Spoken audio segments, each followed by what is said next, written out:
მიყვარდა ბუნება. ამ შესანიშნავ ბუნებაში ვიზრდებოდი და მიყვარდა პირუტყვი და ფიქრობდი, რომ სოფლის მეურნეობის მუშაკი გამოვიდოდი, ან ზოოტექნიკოსი გამოვიდოდი. ხანდახან მიტაცებდა მედიცინა, ვაგროვებდი რეცეპტებს ხალხური მედიცინის დარგში. და მინდოდა ისეთი ჩვეულებრივი ადამიანი ყოფილიყავი, რიგითი ადამიანი და ეს იყო ჩემი ოცნება. სოფლის მეურნეობასა და მედიცინაზე მეოცნებე ბიჭისთვის სამყარო ხევის მთებში იწყებოდა. ყაზბეგის მკაცრი ბუნება მისთვის ის პირველი წიგნი იყო, სადაც ღვთის ხელწერა ყველაზე ნათლად იკითხებოდა. საფხულობით სნოსა და სიონში გატარებული დღეები იქცა იმ საფუძვლად, რომელმაც მოგვიანებით მისი მთელი ცხოვრება განსაზღვრა. 1933 წლის 4 იანვარს ვლადიკავკაზში, გიორგი ღუდუშაურის შიოლაშვილისა და ნატალია კობაიძის ოჯახში, ირაკლი ღუდუშაურის შიოლაშვილი დაიბადა. 3 დღის ახალშობილი ქრისტეშობის დღესასწაულზე ძაუგის ქართულ ეკლესიაში მონათლეს და მას ერეკლე მეორის პატივსაცემად ირაკლი დაარქვეს. თითქოს სახელიც წინასწარმეტყველური იყო, მასაც ერის მამობა და მძიმე ტვირთის ზიდვა ელოდა. პატრიარქი იხსენებდა: არ მახსოვს ჩემი თავი უფლისად მირწმენისა და სიყვარულის გარეშე. თვით ჩემი ოჯახი იყო მორწმუნე და მშობლები ბავშვობიდანვე გვინერგავდნენ ღვთის სიყვარულს. ჩვენ აუცილებლად ზეპირად უნდა გწოდნა და 90-ს აუგმი და მერე მამა ჩემი კითხულობდა ლოცვებს ზეპირად და გამთავრებდა ლოცვებს, გვასხორებდა ნაკურთხ წყალს და ჩვენ მივდივოდით დასაცინებლად და თვითონ აგრძელებდა ლოცვას და საქართველოს დიდების ხალხზე რამდენი წმინდანიც არის, იმდენჯერ მოიყრიდა მოხსო ყოველი წმინდანის წინაშე. შაბათს მივდიოდით ეკლესიაში და კვირას. პატრიარქის ბავშვობა საქართველოს ეკლესიისთვის მძიმე პერიოდს დაემთხვა. სამღვდელოება იდევნებოდა, ეკლესიები იხურებოდა, ხალხს წირვა ლოცვაზე დასწრების ეშინოდა. სახლს, რომელიც ვლადიკავკაზში მდებარეობდა, ხშირად აფარებდნენ თავს დევნილი სასულიერო პირები, რომლებიც თვეობით რჩებოდნენ მათთან. ამ დღეებმა წარუშლელი კვალი დატოვეს პატარა ირაკლი შიოლაშვილის პიროვნულ ჩამოყალიბებაზე. მე ვდგებოდი პირდაპირ ამბიონზე, ისე რომ ვეხებოდი დიაკონის შესამოსელს. თავს დავხრიდი, თითქოს ვლოცულობდი და სინამდვილეში თავს მივადებდი იმ შესამოსელს. და როცა ჩვენთან მოდიოდნენ, გაიხდიდნენ ანაფორას, დახკიდებდნენ მეორე ოთახში და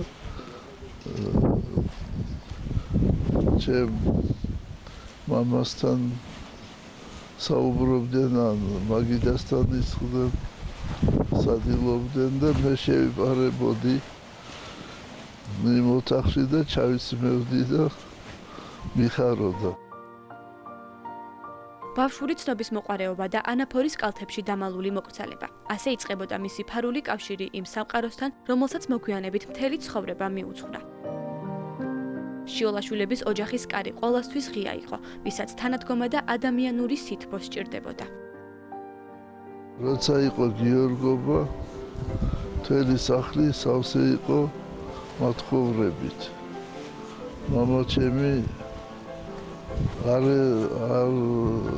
ეძახდა ესეთ დიდ ადამიანებს, მის მეგობრებს ეძახდა მათხოვრებს. ძალიან კარგი მეგობრები ჰყავდა ქისტები მამა ჩემს, მუსულმანი ქისტები.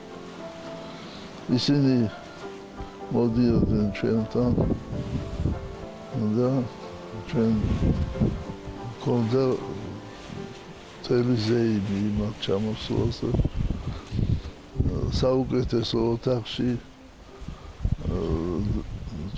ჩემი მშობლები შლიდნენ ხალიჩებს, რომ იმათ თავისებურად ელოცა და ჩვენ მეორე ოთახში ლოცულობდით ხატების წინაშე.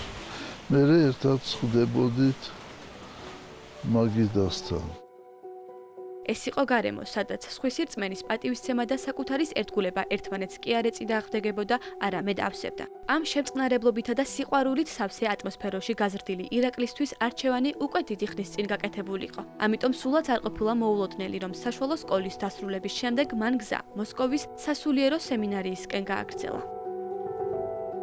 სასულიერო სემინარია პირველი ხარისხის დიპლომით დაამთავრა. ბეჯითი მშვიდი და გამორჩეული სტუდენტი სასულიერო აკადემიის პირველ კურსზე ჩაირიცხა. ცოდნის ძიებასთან ერთად მის სულში კიდევ უფრო მნიშვნელოვანი პროცესები მიმდინარეობდა და მალე აკადემიის ახალგაზრდა წარჩინებულმა სტუდენტმა ბერად შედგომა გადაწყვიტა.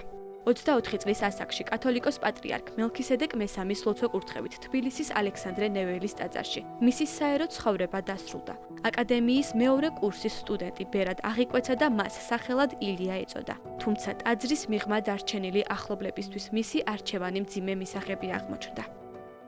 არ იყო მოულოდნელიო, მისი უწმინდესობა იხსენებდა ამას, თუმცა როცა მე ბერად აღვიკვეცე, მიუხედავად იმისა, რომ დედა და მამა მორწმუნეები იყვნენო, დედას ძალიან გაუჭირდა იმასთან შეგუება, რომ მე ოჯახი არ მექნებოდა. შინაგანი ბრძოლებისა და ოჯახური განცდების მიუხედავად, ბერი ილიასთვის გზა უკვე ნათელი იყო. სამონასტრო ცხოვრებასთან ერთად ის ინტელექტუალურ მწვერვალებსაც იპყრობდა. აკადემიაში სწავლისას დაწერილი საკანდიდატო შრომა ათონის ივერიის მონასტრის ისტორიაზე მხოლოდ აკადემიური ნაშრომი არ ყოფილა. ეს დასტური იყო იმისა, რომ ახალგაზრდა ღვთისმეტყველს არა მხოლოდ სჯეროდა, არამედ ღრმად სწამდა საქართველოს ეკლესიის ისტორიული მისიის და მისი კავშირის მსოფლიო მართლმადიდებლობასთან. მოსკოვის სასულიერო აკადემია პირველი ხარისხის დიპლომით დაამთავრა, რის შემდეგაც აკადემიის საბჭომ როგორც საუკეთესოთა შორის საუკეთესოს საპროფესორო სტიპენდიანტად დარჩენა შესთავაზა. მას საშუალება ეძლეოდა სასულიერო სემინარიასა და აკადემიაში ლექციები წაეკითხა, თუმცა ილიასთვის სამშობლო არასოდეს ყოფილა მხოლოდ გეოგრაფიული ცნება. მან უარი თქვა კარიერულ წინსვლაზე და საქართველოში დაბრუნდა. თვითონ პატრიარქი ბრძანებდა, რომ მეო მაშინდელმა სასულიერო აკადემიის რექტორმა რუჟიცკი იყო ასეთი, დეკანოზი რუჟიცკი, შემომთავაზაო, რომ საპროფესოროთ მოსამზადებლად მაშინ ასე იყო ასპირანტურაში, დარჩენილიყავი ზაგორსკის სასულიერო აკადემიაში, მაგრამ მე უარი უთხარი და გადავწყვიტე, რომ წამოსულიყავი საქართველოში და განცხადება, რომელთაც მიმართა მან კათოლიკოს პატრიარქი ეფრემ მეორეს, რომ დავამთავრე სასულიერო აკადემია და სადაც თქვენ საჭიროდ ჩათვლით, იქ გამაგზავნეთ. ასე აღმოჩნდა ჯერ აჭარაში, შემდეგ კი აფხაზეთში. 63 წლიდან 67 წლამდე იყო შემოქმედელი ეპისკოპოსი და ფაქტიურად ორი ეკლესია იყო მოქმედი ამ დროს, ერთი ბათუმში და ორივე ბათუმში. შემოქმედის ეკლესია მოქმედი არ იყო ამ დროს და იქ ძალიან რთული იყო მისი საქმიანობა, რაც შეეხებოდა სოხუმს. სოხუმზე მისი უწმინდესობა ბრძანებდა, რომ ფაქტიურად რუსული მრევლი ყავდა, ქართველები ეკლესიაში არ შედიოდნენ. პატრიარქმა მოახერხა, რომ ერთი ქართველი მღვდელი ყავდა, რომ დაიწყო სოხუმში. და 12 ქართველი მღვდელი ყავდა, როცა ის უკვე იქიდან წამოვიდა. ანუ ქართული მრევლის გააძლიერა და სასულიერო პირების ძირითადად ქართველები. 60-იანი წლების საბჭოთა რეალობა ეკლესიისთვის დამანგრეველი აღმოჩნდა. როცა მეზობელ ქვეყნებში ტაძრები და სემინარიები მასობრივად იხურებოდა, საქართველოში კათოლიკოს პატრიარქმა ეფრემ მეორემ თითქმის შეუძლებელი შეძლო მცხეთაში სასულიერო კერა გააჩინა. ამ ახალი სარისკო და საპასუხისმგებლო საქმის პირველ რექტორად არქიმანდრიტი ილია დაინიშნა. მაშინ სემინარია სულ 4 სტუდენტი ყავდა, მაგრამ ეს იყო ის მცირე მარცვალი, რომელსაც მომავალში დიდი დაყოფი უნდა გამოეღო. როდესაც სამოძღვრო კურსები გაიხსნა, ბუნებრივია, იქ საერო პედაგოგები უნდა მieყვანათ, მთავრობა მის საშუალებას არ აძლევდა, ძალიან დიდი წინააღმდეგობები ჰქონდა, მაგრამ მოახერხა ეკლესიამ, რომ რამდენიმე თავზე ხელაღებულმა პედაგოგმა დაიწყო იქ მუშაობა. მერე გაფართოვდა, გაიზარდა და უკვე 30 სტუდენტი გახდა, 40 სტუდენტი გახდა, ხოლო 88 წელს უკვე აქ გადმოვიდა და სასულიერო აკადემიას დაარსდა და პლუს ის სემინარიაც აქ გადმოვიდა. ასე ნაბიჯ-ნაბიჯ იკვეთებოდა მისი სტრატეგია. აღედგინა არა ხმაურით, არამედ ცოდნითა და სიყვარულით. ამ გზამ 1977 წლამდე მიიყვანა. წლამდე, რომელმაც არა მხოლოდ მისი, არამედ მთელი საქართველოს ისტორია შეცვალა.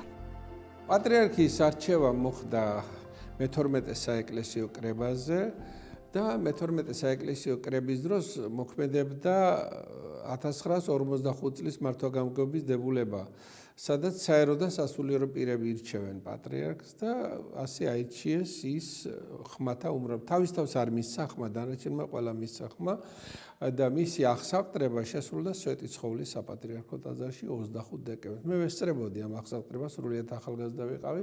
ხელისუფლება ცდილობდა, რომ ხალხი არ შეეშვა ტაძარში სპეციალური საშვების გარეშე, მაგრამ ხალხმა გაარღვია მილიციის კორდონები და შევიდა მაინც. იქ როცა დასრულდა ეს აღსავკრება, პატრიარქმა მიმართა სიტყვით ხალხს და მე მქონდა შესაძლებლობა, რომ მეკითხა მისთვის, რომ რატომ მკითხულობდი, თქვენ ხო სულ ზეპირად საუბრობთ თქო და ისევ ღელავდიო, რომ არ მახსოვს რას ვაკეთებდიო და იქ მან ასეთი რამ ბრძანა, რომ მე შეგნებული მაქვს ის საპატიო ის უმძიმესი დამევდრო საპატიო მოვალეობა, რომელიც ამ წმინდა ტაძრის თაღებს დამაკისრა მაღალმა ღმერთმა. ამ დღეს წარმოთქმული სიტყვები მხოლოდ რიტორიკული სიტყვები არ ყოფილა. ეს იყო ფიცი, რომელსაც ის 10 წლეულების განმავლობაში ერთგულად ასრულებდა. თუმცა ამ დიდ და რთულ გზაზე მასში ყოველთვის ცოცხლობდა ის ახალგაზრდა სტუდენტი, რომელიც ოდესღაც უბრალო რიგითი ადამიანის ცხოვრებაზე ოცნებობდა. მინდოდა ისეთი ჩვეულებრივი ადამიანი ყოფილიყავი, რიგითი ადამიანი და ეს იყო ჩემი ოცნება. სემინარიაში დაიწყე სწავლა. მე მქონდა სურვილი, რომ ყოფილიყავი ცოლშვილიანი მღვდელი. და მინდოდა სულ პატარა სოფელში, საქართველოში ყოფილიყავი მოძღვარი. და ოცნება მქონდა, რომ მეშრომა, აი მიწაზე მეშრომა და სოფელში მეშრომა, როგორც შრომობს ხალხი.